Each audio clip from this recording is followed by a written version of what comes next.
mysteries of creation are there. In the sky. Up in the sky. The moon and the planets are there. And new hopes for knowledge and peace are there. Hello, everybody, and welcome to your Inner Journey weather forecast for the week of April 18th to April 24th. Your Inner Journey weather forecast, we use archetypal astrology to illuminate our inner journeys this week, psychedelic journeys, or any inward exploration this week. So we've got a very dynamic week coming up, very dynamic couple weeks, and I want to share with you the energies that that are in the collective this week and how they might show up in your inner journeys and your integration of your inner journeys and how the inner journeys illuminate your life. Okay, so we have the rising energy this week, kind of very salient rising energy, predominant rising energy is actually Venus conjunct Uranus. You can see it right here. It peaks around the weekend. And it's actually not just Venus conjunct Uranus, it's also the Venus square Saturn. So we've got Venus conjunct Uranus square Saturn. And I'll just scroll down here so you can see what Venus conjunct Uranus, what the description here is in Archetypal Explorer. So Venus conjunct Uranus is an energy. Venus is associated with the heart, with love, with pleasure, harmony, that which we value, that which we value and that which gives us pleasure. And Uranus is the archetype of excitement and thrill and freedom. And all these archetypes have a spectrum in which they manifest. And so the spectrum goes from the challenging side to the rewarding side.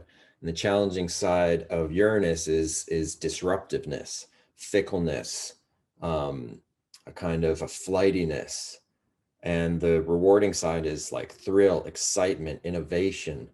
So Venus conjunct Uranus, that which gives us pleasure, that which is associated with the heart and love, becomes conjoined with an energy of newness, of excitement, of Uranian innovation and thrill and excitement. And at the same time, Uranian disruption, Uranian fickleness. And so there can be it's all these energies are corrective energies. This is the universe. The universe has a corrective quality to it, just like the Amazon or some kind of rainforest. All the energies and the species of the rainforest are in kind of like a dynamic balance with each other. Everything is always correcting and balancing everything else out. And so the universe does that. And with Venus conjunct Uranus, if we're ever being too rigid around love, our pleasures, like, we don't think we deserve it, or we're holding off from that, which is fun with friends, fun with our love, fun with pleasure.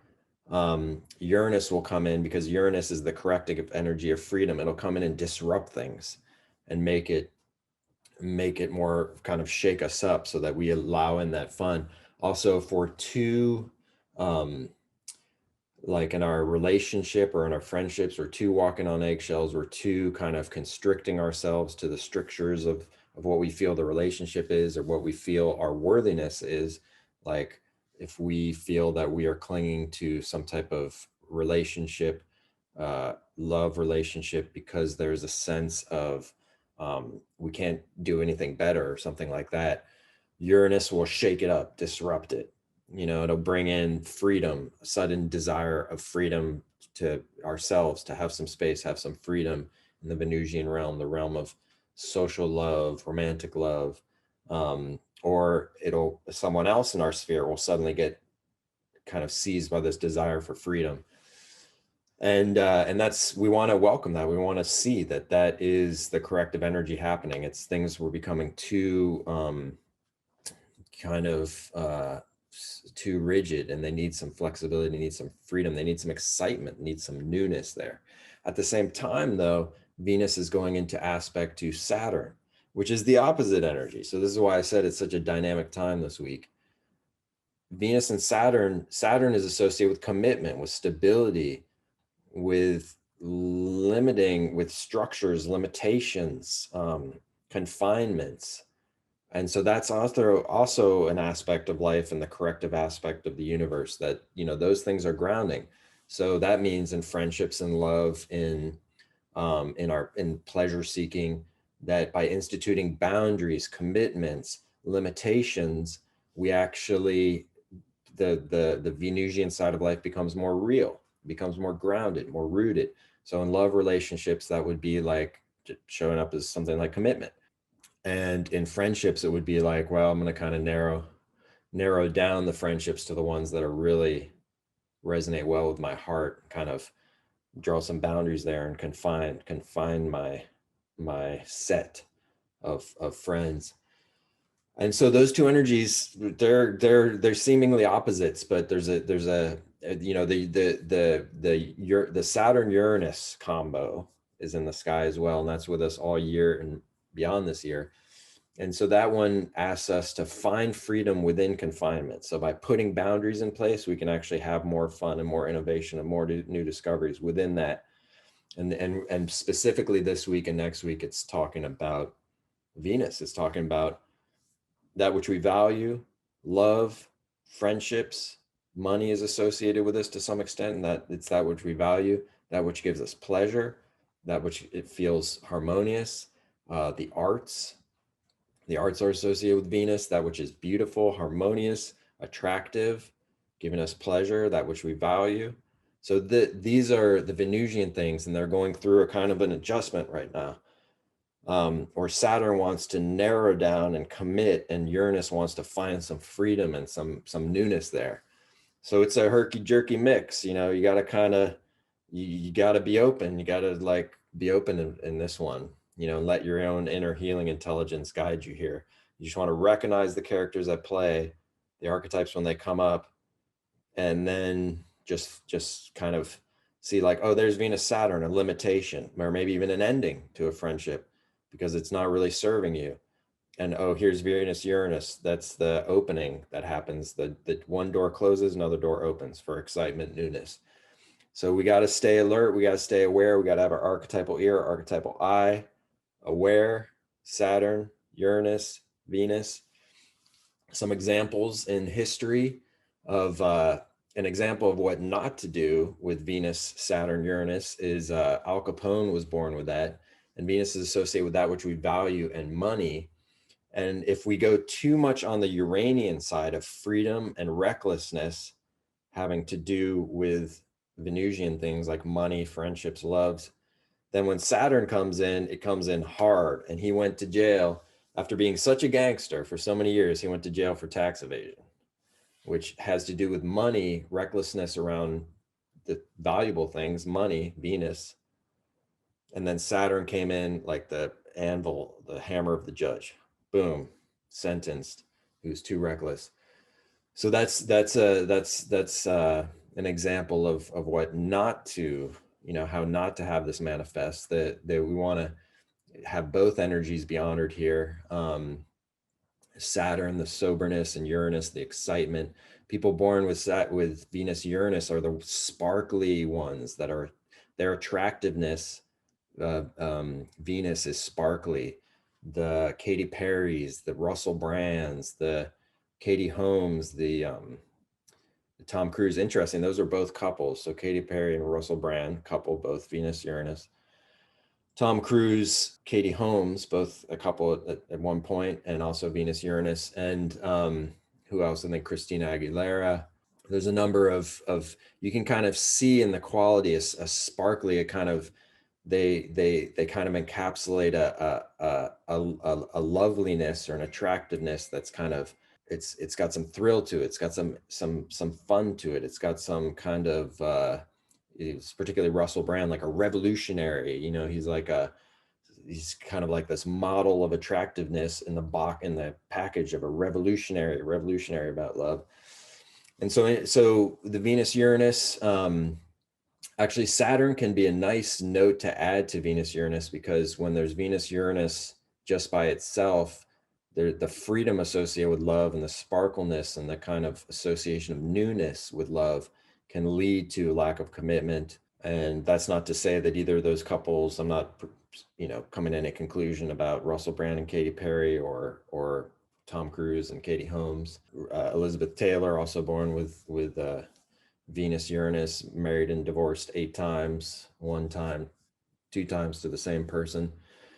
But that's not, those are cases of Venus, Uranus that is not something to be like generalized across everywhere. But it is something to be aware of with Venus, Uranus. There can be association of newness so much with love that it's lacking that grounded, rooted limitation of Saturn that makes it real, makes it last.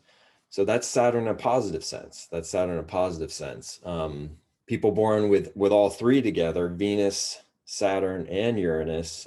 Chet Baker has a touch of it. It's a bit of a wide orb, but he's got a touch of it there, and you can hear it in his songs. Cool jazz musician, Chet Baker. A lot of songs about like the thrill of love on the edge. It's always love on the edge. Is it going to happen? Is it not going to happen? There's this sense of the Saturnian, it could end. There's songs where he sings where it's like the saying goodbye moment is the moment of the thrill, of the realization of the love. So that's kind of his way of navigating, is that there's always at the edge. Is it a yes or is it a no? And there's some Uranian excitement there. That's his way of manifesting it. Jonathan Richman, born with those 3 together, again, a bit of a wide orb, but it's definitely there. Venus, Saturn, Uranus. And with him, so Uranus is associated with comedy too, because it's so fun, it's so electric, it can be fun and funny.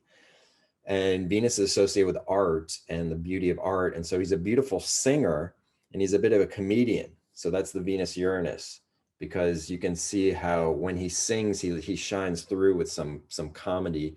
The Venus Uranus shows up in other ways too with him, in the sense that he has a song called I'm in Love with the Modern World. And so I'm in love, Venus, with the modern world, that's Uranus, like the newness, the excitement, the innovation. And I think his band might be called the Modern Lovers. I'm not sure about that. But so Jonathan Richman, great musician, he has one song which encapsulates the Venus, Saturn, Uranus together so beautifully. It's called I Went Dancing at the Lesbian Bar, I think it's called. It's worth looking up on YouTube. And it's so funny because he's telling a story and he goes to one bar, which is really straight and it's kind of boring. And then he goes to another bar, which is the lesbian bar where he dances and he has a lot of fun. And one is Venus Saturn. It's kind of a funny take on Venus Saturn, and the other's Venus Uranus. One is kind of conventional, very Saturnian, and the other is more kind of revolutionary and fun and different and eccentric for him. And so he keeps going back and forth in his lyrics. He says, one is this way, one is that way. One is this way, one is that way. The original bar, the first bar is kind of uptight. The second bar is Friday night, stuff like that. So it's very funny. So look that up. And so those are the energies that we're going to be processing this week. Those are the energies in the collective. It'll be different in your personal transits. There'll be inflections that I can't touch on here unless I see your personal chart, but the energies in the collective, they'll be very active. We'll see them in the news. We'll encounter them in our lives, and we'll navigate them in our inner journeys. And as we do, we'll recognize, whether in a psychedelic state and healing, non-ordinary state, or even just an ordinary state, we can recognize the players. We can say, oh, I recognize you, Venus. I recognize you, Saturn. I recognize you, Uranus. I have faith that the universe is correctively adjusting. So I'm here. I'm going to be present. I'm going to stay with this. I'm going to act when called upon, and just ride this and see how it all is panning out in this corrective way, and have faith that it is. And that's our forecast for this week. And thank you so much for being with me here today. And we'll see you next week.